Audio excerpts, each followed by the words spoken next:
Hi friends, இன்றைக்கி நம்ம என்ன பார்க்க போகிறோன்னா ஆர்பிஎம் பற்றி பார்க்க போகிறோம். ஆர்பிஎம்னா என்ன?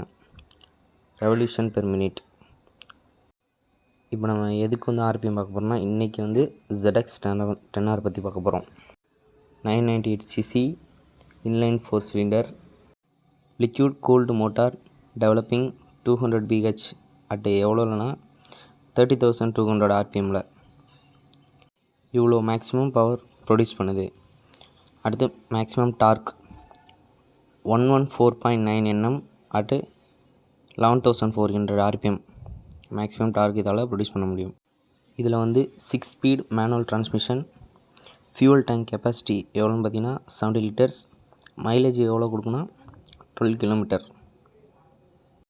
இதோட டாப் ஸ்பீட் பார்த்திங்கன்னா அரௌண்ட் 186 mph அந்த ஸ்பீடில் போக முடியும். இது ஒரு மோட்டார் சைக்கிள்ஸ்லேயே இது ஒரு best product of fastest production அப்படின்னு சொல்லலாம். மோட்டார் சைக்கிளில் இந்த மார்க்கெட்டிங்கில் இப்போதைக்கு இருக்கிறதுல இது ஒரு நல்ல பைக்குன்னு சொல்லலாம். ஆர்பிஎம்னா ரெவல்யூஷன் பெர் மினிட். அது என்னன்னா பைக்கோட கிராம் ஷாஃப்ட்டு எவ்வளோ ஃபாஸ்ட்டாக சுற்றுது பைக் இன்ஜினோட அப்படிங்கிறத பற்றி தான் பார்க்குறது. இப்போ ஆர்பிஎம்ங்கிறது தான் நமக்கு இம்பார்ட்டன்ட் ஃபேக்டர் பைக்கை பொறுத்த வரைக்கும் பெர்ஃபார்மன்ஸுக்கு.